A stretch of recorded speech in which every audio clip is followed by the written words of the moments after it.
नमस्कार सगळ्यांना. यश life coach या युट्यूब चॅनलवर सर्वांचे स्वागत आहे. आपल्या समोर दिसतो आहे तो विषय आहे दासबोध संबंधी. तर तो या चॅनलवर कसा? आपल्याला माहिती आहे की आपण जीवन विषयक मार्गदर्शन किंवा संबोधन सातत्याने या चॅनलमधून करतो. त्याचप्रमाणे दासबोधामध्ये आपल्याला बऱ्याच गोष्टी उपलब्ध आहेत. दासबोध म्हणजे एक शास्त्रोक्त जीवन पद्धती खूप सोपी करून सांगितलेला ग्रंथ. त्यामध्ये 20 समास आहेत. प्रत्येक समासात दशक आहे. दशक म्हणजे 10 विषय. आणि आपण प्रत्येक भागामध्ये 5 विषय घेणार आहोत आणि 40 भागामध्ये हा सुटसुटीतपणे पुरा करणार. इथे आपल्याला अखंड दासबोध हा खूप सोप्या शब्दामध्ये ऐकायला मिळणार आहे. सर्व भाग पुरे झाल्यानंतर सर्व 40च्या 40 भागाचं डिस्क्रिप्शन मध्ये लिंक असणार आहे. आणि आपल्याला मला सांगायला आवडेल की याचप्रमाणे आपण हिंदीतून पण दासबोध सादर करणार आहोत. चला तर आपण या कार्यक्रमात पुढे जाऊ. सादर करीत आहेत ज्ञानी आणि अनुभवी डॉक्टर शुभदाताई खटावकर. त्यांची थोडक्यात ओळख म्हणजे डॉक्टर शुभदा खटावकर, माजी मुख्याध्यापिका, MA BEd PhD. प्रबंधाचा विषय महादेवी वर्मा के काव्य में मानव मूल्य और दर्शन, मुंबई विद्यापीठ. समर्थ रामदास विद्यापीठाच्या 6 परीक्षा प्रथम आणि विशेष श्रेणीमध्ये उत्तीर्ण. 35 वर्षांपासून साप्ताहिक विवेक मुंबईसाठी हिंदी मराठी अनुवाद, लेखन, लेखांचे पुनर्लेखन व प्रूफ रिडिंग. अनेक हिंदी मराठी ग्रंथांचे तसेच पुस्तकांचे हिंदी मराठी अनुवाद. अनेक निबंध, कथा, कविता, पुस्तक परीक्षण यांचे लेखन. महाराष्ट्र राज्य उत्कृष्ट वाङ्मय निर्मिती पुरस्कार 1987-88. राष्ट्रीय आदर्श शिक्षक पुरस्कार 2001-2002 तत्कालीन राष्ट्रपती डॉक्टर APJ अब्दुल कलाम यांच्या शुभ हस्ते. 100 पेक्षा जास्ती पुरस्कार आणि 300-350 पेक्षा जास्ती सन्मान. संत साहित्यावर प्रवचने आणि अन्य विषयांवर व्याख्यान. सन्माननीय doctor Shubhadaji Khatavkar, life coach RK या युट्यूब चॅनलवर सहज सुलभ दासबोधाची शिकवण या सिरीज मध्ये परत एकदा आपले स्वागत आहे. आपण दर्शकांसाठी आजचे विषय सांगूया. आपल्या सगळ्यांना माहिती आहे की दासबोधाची ही शिकवण जी मराठीतून आहे ती आपल्या समोर अभ्यासक डॉक्टर शुभदाजी खटावकर या सादर करीत आहेत. आणि आजचा आपले विषय असणार आहे भाग 35वा, दशक 18वा, बहुजिन्स. यामधले पहिले 5 समास म्हणजे 5 विषय आपण आज घेणार आहोत. बहुदेव स्नान, सर्वज्ञ संघ निरूपण, निस्पृह शिकवण, देह दुर्लभ निरूपण, करंट परीक्षा निरूपण. डॉक्टर शुभदाजी, आपल्याला विनंती आहे की आपण आपले कथन आरंभ करावं. जय जय रघुवीर समर्थ. श्रीराम श्रीराम श्रीराम.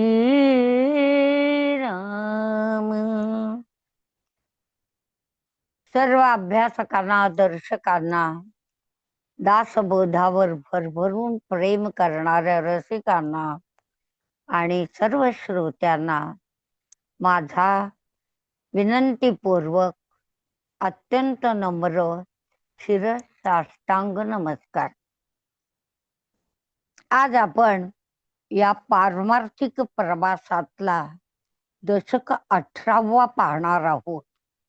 त्याचं शीर्षक आहे बहुजिनसी. जिन्नस म्हणजे आपल्याला माहिती आहे वस्तू.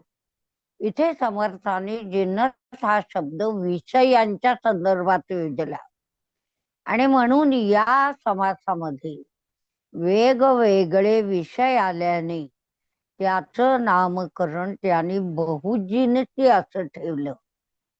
श्री समर्थांना प्रत्येक माणसाचं जीवन सर्व तऱ्हेने समृद्ध व्हावे असे वाटते. म्हणजे दासबोधाच्या लेखनामागचा जर उद्देश काय असेल तर जळीस्थळी काष्ठी पाषाणी असणारा मनुष्य जीवनाने समृद्ध व्हावा, आनंदी व्हावा, संतुष्ट व्हावा. म्हणूनच त्याने प्रपंच आणि परमार्थ याकडे उपयुक्त असणाऱ्या सर्व गोष्टींचं विवेचन या पाठामध्ये केलेलं आहे. त्यातील महत्वाच्या गोष्टी आता आपण पाहणार आहोत. पहिली गोष्ट आहे ते म्हणतात, जगात अनेक देव दिसत असले तरी आपल्या अंतरी वास करणारा अंतरात्मा हाच खरा देव आहे. दुसरी गोष्ट सांगतात, खरा देव शुद्ध जाणीव रूप आहे. त्याचा शोध घेणं, शोध लागणं ही मोठ्या भाग्याची गोष्ट आहे. पण त्याच्या अखंड ध्यानाचा परिणाम म्हणजे तो आपले उदरभरण करतो. खूप मोठा विचार आहे. तिसरी गोष्ट आहे, जो अंतरात्म्याला जाणतो त्याला खरा जाणता किंवा ज्ञानी म्हणावं. अशा पुरुषाच्या सर्वांगाचा अभ्यास करून आपणही ज्ञानी व्हावं. चौथी गोष्ट सांगतात, जगात अशी स्थिती आहे की प्रत्येकाला ऐकून शिकून शहाणपण प्राप्त होतं. ही समर्थ आपल्याला आळस आणि वाईट संगत त्यागून बळजबरीने साधना करण्याचा संदेश देतात. ते म्हणतात, एकांतात जाऊन खूप ग्रंथ अभ्यासल्याने आणि त्यांचे अर्थ समजून घेतल्याने लोकांना मोठ्या धैर्याने आपण ते सांगू शकतो. पाचवी गोष्ट आहे, नरदेहाचे श्रेष्ठत्व जाणावे. अन्यथा त्याच्या साहाय्याने जसे श्रेष्ठ जीवन जगता येते तसे हीनपणाचेही आपल्या वाट्याला येऊ शकतं. सामान्य माणूस स्वार्थी आहे हे आपण अनेक वेळा पाहिलं. तरीही ते म्हणतात, असे असले तरी सारासार विचार आणि कष्ट यांच्या साहाय्याने माणसाला निस्वार्थी आणि भाग्यवान बनता येतं. सहावा विचार ते सांगतात की आपण हा विचार करावा की पुरुषांमध्ये श्रेष्ठ पूज्य पुरुष कोण.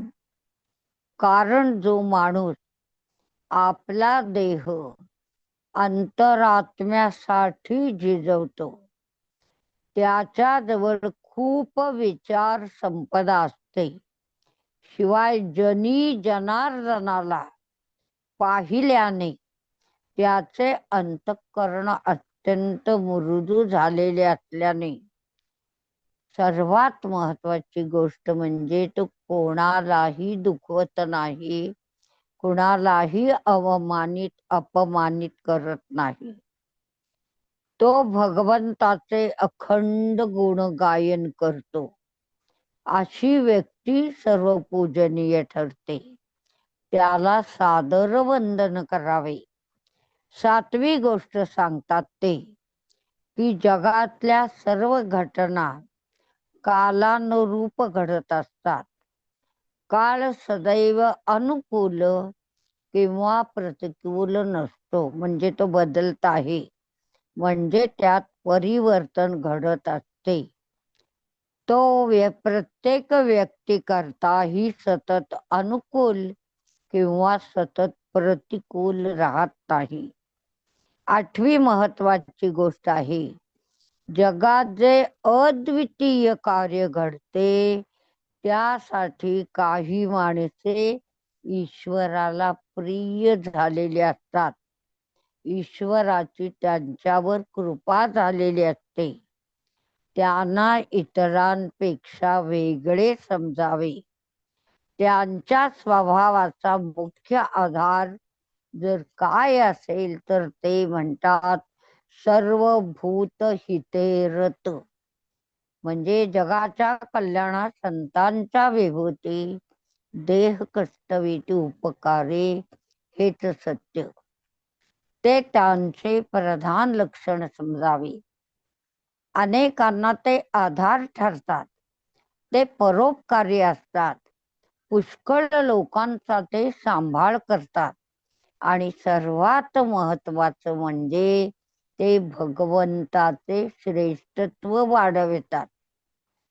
9वी गोष्ट समर्थ आपल्याला सांगतात, अंतरात्मा अतिसूक्ष्म असल्याने तो दृश्य नाही. ही चर्चा अनेक वेळा आली. अंतर्निष्ठतेने त्याचे अनुसंधान साधावे.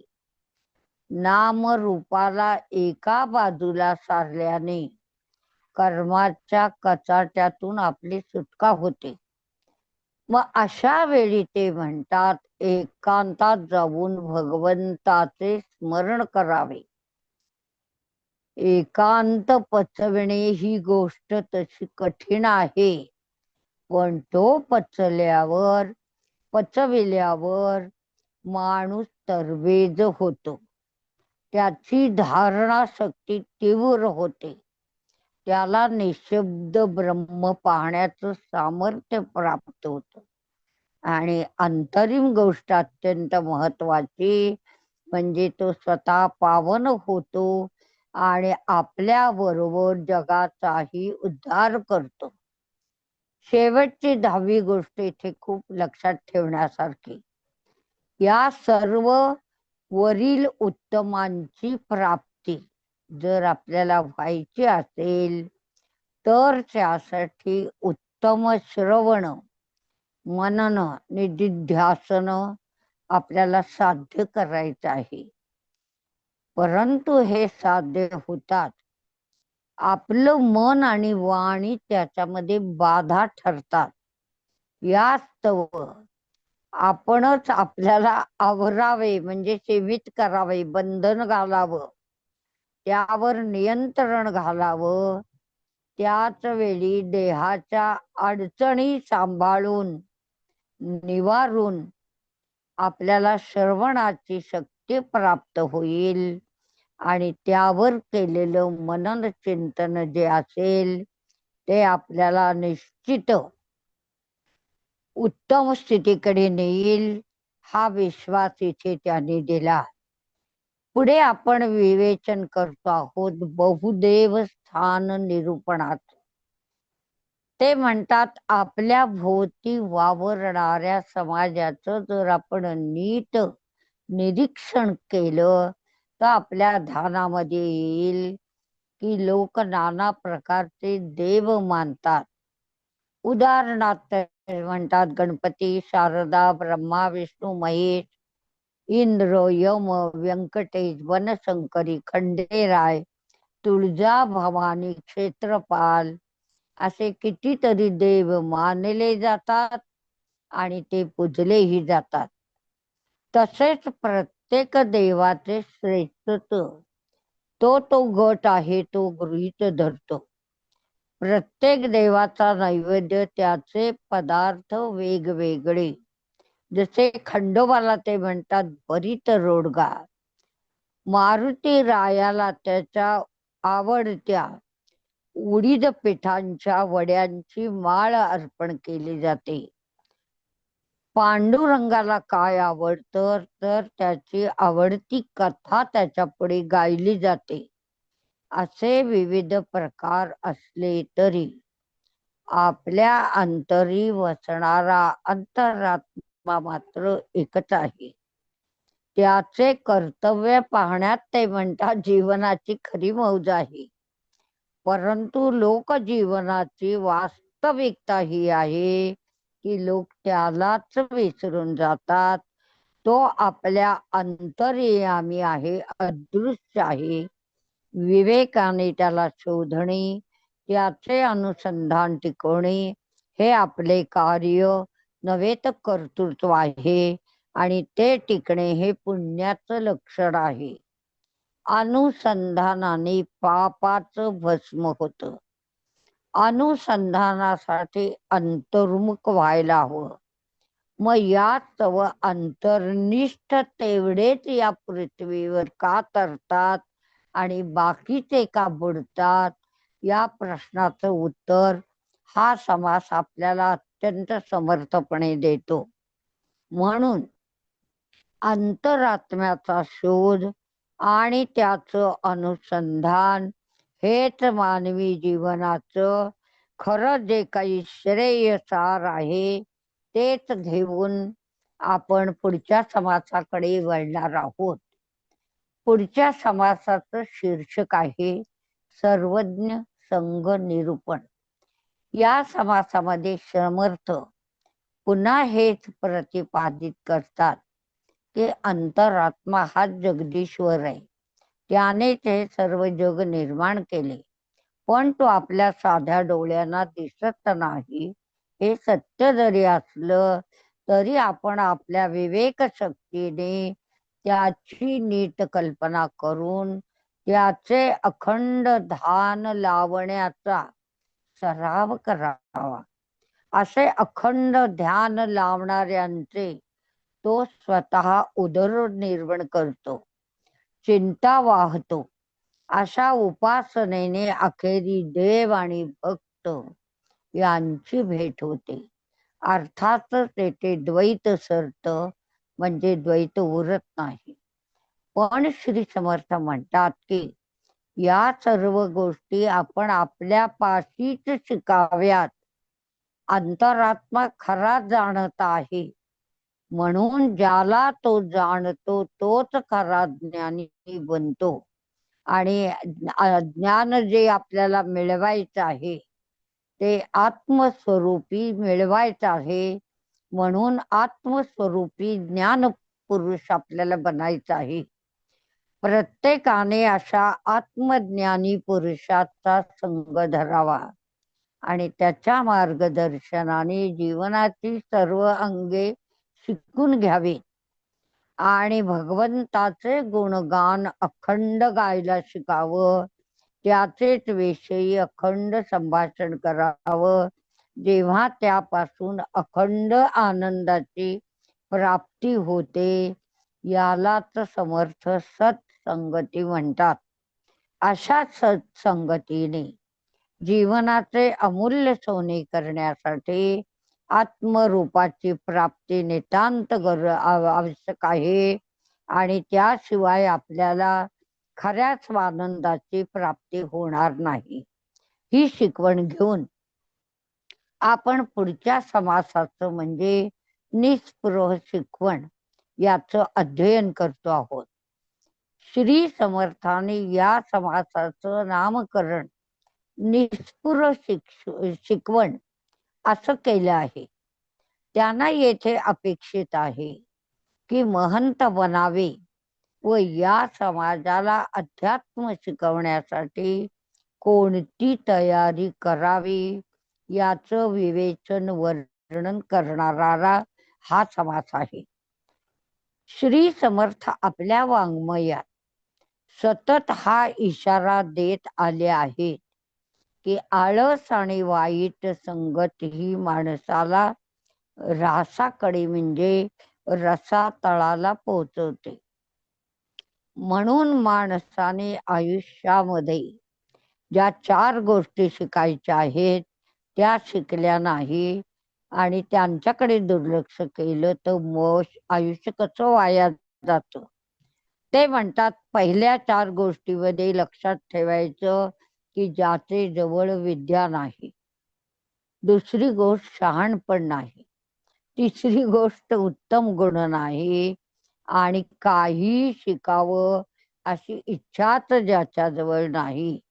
म्हणून जीवनाचे सार्थक करायचे असेल तर माणसाने प्रथम आळसाचा त्याग करावा आणि जबरदस्तीने जी काही साधन आहे सुरुवातीला ती जबरदस्तीने करावी, म्हणजे मग ते अवगुणांचा त्याग करून उत्तम गुणांचा स्वीकार होईल आणि तडपदार असं एक आयुष्य निरूपण, म्हणजे ज्या सर्व आपल्याला जगण्यासाठी परमार्थासाठी ज्या ज्या गोष्टींची गरज आहे त्यांची सर्व प्राप्ती होईल.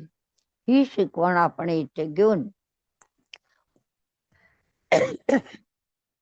पुढच्या 4थ्या समासाकडे, याच शीर्षक आहे देह दुर्लभ निरूपण. श्री समर्थ या ग्रंथारंभी मानवी देहाचे महत्व विशद करतात. तोच विषय त्यांनी या समासात विशद केला आहे किंवा वेगळ्या प्रकारे मांडला आहे. ते म्हणतात, आजवर या जगात मानवाची जी अतुलनीय प्रगती झाली, त्यानं जे जे साध्य केलं त्याची मूळ प्रेरणा त्याचा मानवी देह हीच आहे. त्याच्यामध्ये चांगल्या वाईटाचा समन्वय आहे. चांगल्या गोष्टींमध्ये काय आहे तर ते म्हणाले ग्रंथलेखन आहे, तीर्थाटन आहे, श्रवण मनन उपासना, साधना मार्ग, अनुष्ठाने, अवतार, भुक्ती आणि मुक्ती या सर्वांचा समावेश आहे. तर वाईट गोष्टींमध्ये पाप, पाखंड, वंड, विषय भोग, रोग, स्वैराचार, स्वार्थ, अपकीर्ती, भ्रम आणि भ्रष्टाचार या सगळ्यांचा समावेश होतो. या सर्व गोष्टी देहाच्या मदतीने केल्या जातात. पण लक्षात घ्यायची गोष्ट ही आहे की जशा या वाईट गोष्टी केल्या जातात तसंच आत्मारामाच्या प्रगतीचं जे साध्य करायचं आहे ती सिद्धी ही आपल्याला देहाच्याच मदतीने होते. खरे तर मानव देह दुर्लभ आहे, त्याची प्राप्ती सहज होत नाही. यास्तव त्याला हरिभजनाला लावून आपण पावन व्हावे, आत्म्यासाठी देह झिजवावा, कष्ट व्हावा, जनात जनार्दन वास करतो, या श्रद्धेने जनतेला संतुष्ट करावे आणि त्याच शरीराला पुण्य शर्मक उपमा दिली जाईल. कारण ज्या शरीरात अफाट विचार सामर्थ्य आहे आणि ज्या शरीराने आत्मारामाच्या ज्ञानाचे प्राप्तीचे कार्य आणि प्रसार कार्य ही दोन्ही कार्ये मोठ्या प्रमाणावर केली जातात, अशा शरीरालाच पूजलं जातं, त्यालाच अधिकारी म्हणलं जातं. सूक्ष्म संकल्पांना देहरूपाचं फळ येतं. यास्तव या मार्गाने अधिकारी होण्यासाठी आपल्याला या समासाचा मतितार्थ लक्षात घ्यायचा आहे आणि त्याप्रमाणे आचरण करून परमार्थाच्या शिखरावर पोचण्यासाठी पुढे पुढे अग्रेसर व्हायचं आहे. आता आपण आजच्या विवेचनाच्या म्हणजे या दशकाच्या समारोपाच्या आजच्या 5व्या समासाकडे वळतो. त्याचं शीर्षक समर्थाने अत्यंत विचार करून दिलेलं आहे आणि ते म्हणतात करंट रूप परीक्षा निरूपण. करंट म्हणजे दुर्भाग्य, बदनशिबी. जीवनात विवेक आणि सुविचार यांना मोठं महत्व आहे हे पदोपदी सांगितलं. यामुळे आपण विचारपूर्वक वागतो. मग ग्रंथांची पारायणे का फोल ठरतात? त्याचं कारण आहे की आपण फक्त पारायण करतो, जगण्यासाठी त्यातून कोणताही संदेश घेत नाही. आणि म्हणून ग्रंथ वाचण्यापेक्षा ग्रंथांचा सखोल अभ्यास करणं, त्यातला शब्दार्थ, शास्त्रार्थ, अन्वयार्थ नीट स्वतः समजून घेणं आणि त्यानंतर लोकांना समजून सांगणं, याचा अर्थ लोकांचं अंतःकरण सांभाळणं, नामरूपाला बाजूला ठेवणं आणि अशा अर्थाने अंतरात्म्याचा अनुभव घेणं. म्हणजे हे सगळं जे भाष्य केलं जातं ते सत्य असत्य आहे का याची आपल्याला न्याय मार्गाने जाऊन प्रचिती घ्यायची आहे. मग त्यासाठी दृश्य ओलांडून निशब्दाच्या उगमस्थानापर्यंत पोचायचं आहे. आत्मानात्म विवेक, सारासार विचार हे आपल्याला सोडणार नाहीत. त्यांचं बोट धरूनच या प्रवासात आपल्याला पुढे जायचं आहे. तर आपल्या अंतःकरणामध्ये जी संतुष्टी, समाधान किंवा प्राप्तीचा आनंद जो मिळवायचा आहे तो यांच्याच साह्याने मिळेल. हे मनोमन जाणून घेऊया, समजून घेऊया आणि परमार्थाच्या वाटेवर पुढे पुढे जात राहूया. ही शिकवण म्हणजे तिथे आजच्या या कथनाचा समारोप. या सुंदर समारोपामध्ये शेवटी भगवंताचं, रघुरायाचं स्मरण तितकंच महत्वाचं. मग तेही करूया. जय जय रघुवीर समर्थ.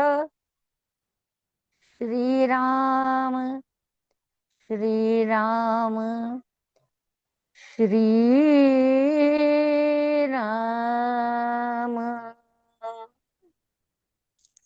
डॉक्टर शुभदाजी, मी आपल्या समोर नतमस्तक आहे.